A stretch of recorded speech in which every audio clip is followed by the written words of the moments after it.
August 27, 2011 will go down in golden letters in the history of modern India.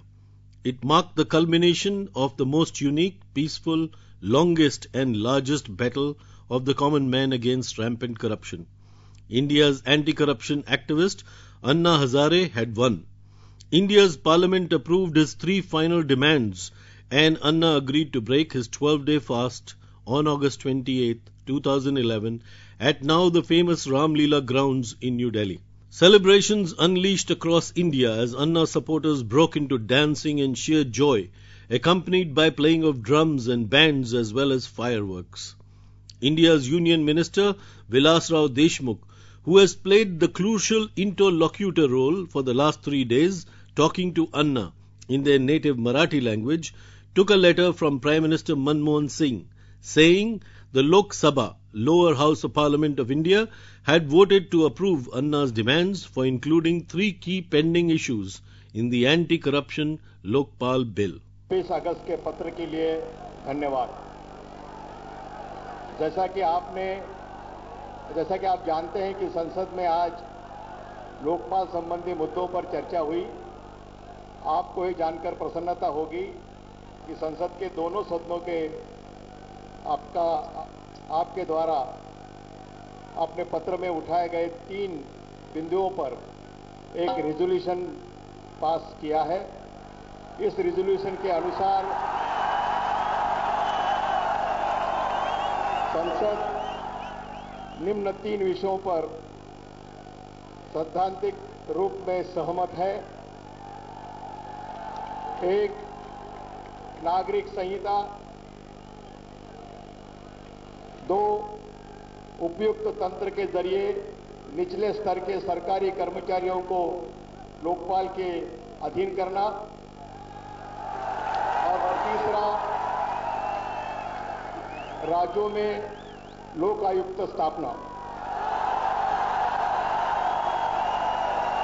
संसद ने यह भी resolution किया है कि आज की कार्रवाई विभाग के संबंधित स्थायी समिति को भेज दी जाए ताकि इस अपने अनुसंधान करते समय उनका अवलोकन कर सके।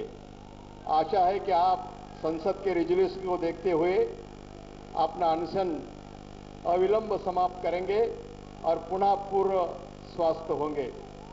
हम सब आपके स्वास्थ्य की कामना करते हैं।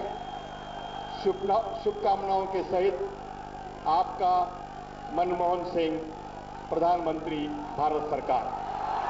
धन्यवाद। आज जन लोकपाल के 3 मुद्दे रेगुलेशन के साथ जो पार्लियामेंट में सम्मत किए गए हैं,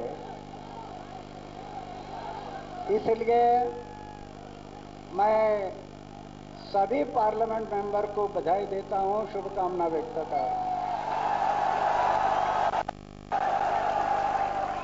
ये जो आज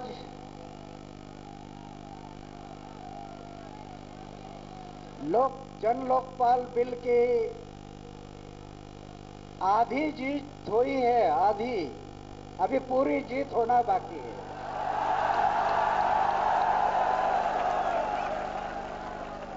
और आधी जीत जो हुई है, हमारे पूरे देशवासियों ने, हमारे भाई बहन, बच्चे, स्कूल के, कॉलेज के युवक, युवती, सब युवा शक्ति, इनकी जीत है, ऐसे मैं मानता हूं।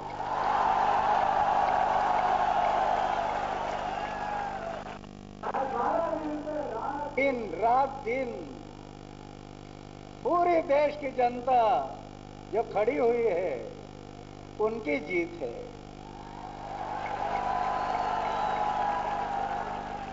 हमारे जोन लोकपाल सिविल सोसाइटी के मेंबर, हमारे सभी कार्यकर्ता, इनकी जीत है, ऐसे मैं मानता हूं। अरे हमें सबे जीत दिलाने के लिए ये है सब मीडिया। इन्होंने ये जीत दिलाई है सबके लिए, ऐसे मैं मानता हूं। तो मैं ज्यादा ना कहूंगा। आपने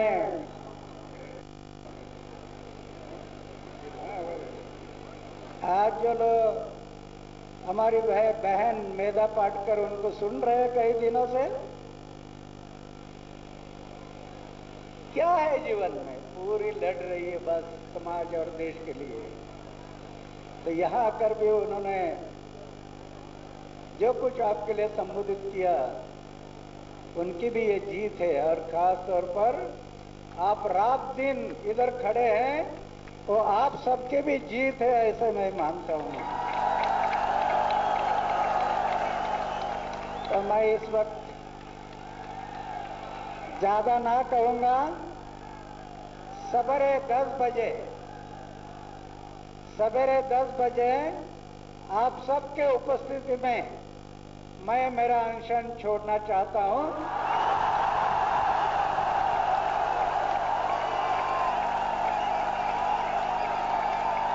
वो भी आपके अनुमति से, आप सबके अनुमति से छोड़ना चाहता हूं। तो हाथ ऊपर करो कि अनुमति है।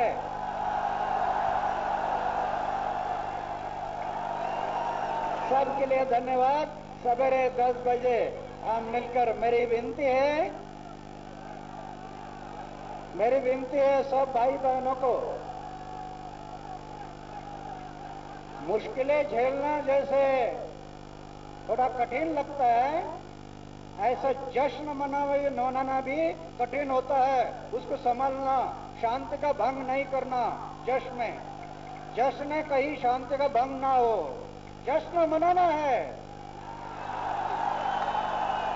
ये जो स्वयं सेवक खड़े हैं, रात दिन लगे हैं, जश्न मनाना है, शांति से, शांति का भंग ना हो। आप सबके लिए मैं धन्यवाद करता हूं और विलासराव आए उनको भी धन्यवाद देता हूं। जय हिंद, जय Bharat. Indian Parliament debated for a marathon 8 hours on the issue on August 27, 2011. It ended with Finance Minister Pranab Mukherjee expressing a broad sense of the House resolution that includes an in-principle acceptance of 3 key demands of Anna Hazare by the Lok Sabha. At the end of the debate, desk thumping by members drawn from all parties voted in the issues. These included an agreement on the Citizens' Charter, the bringing of the lower bureaucracy under the Lokpal, and the setting up of Lokayuktas in the state. Mukherjee, also the leader of the House, made it clear that the outcome of the proceedings will now be submitted to the Parliamentary Standing Committee examining the Lokpal bill. The Standing Committee will bring a revised legislation to the House for approval. Surrounded by a sea of flags, Anna Hazare received the news that his 3 conditions had been accepted in principle by Parliament. The fact that the government held its ground and did not conduct a vote, choosing instead to adopt the resolution by thumping on tables, had been accepted by Anna, who agreed to break his fast at 10 a.m. on 28 August 2011 with the public. On day 12, he had lost 7.5 kilograms of weight, and his doctors said they were seriously worried about his health. At his protest camp at Ramlila Maidan in Delhi, almost 100,000 supporters gathered to celebrate the 74-year-olds and their victory. This will help India take a huge step forward towards a historic new anti-corruption law. Jana Gana Mana Adhinayaka Jaya He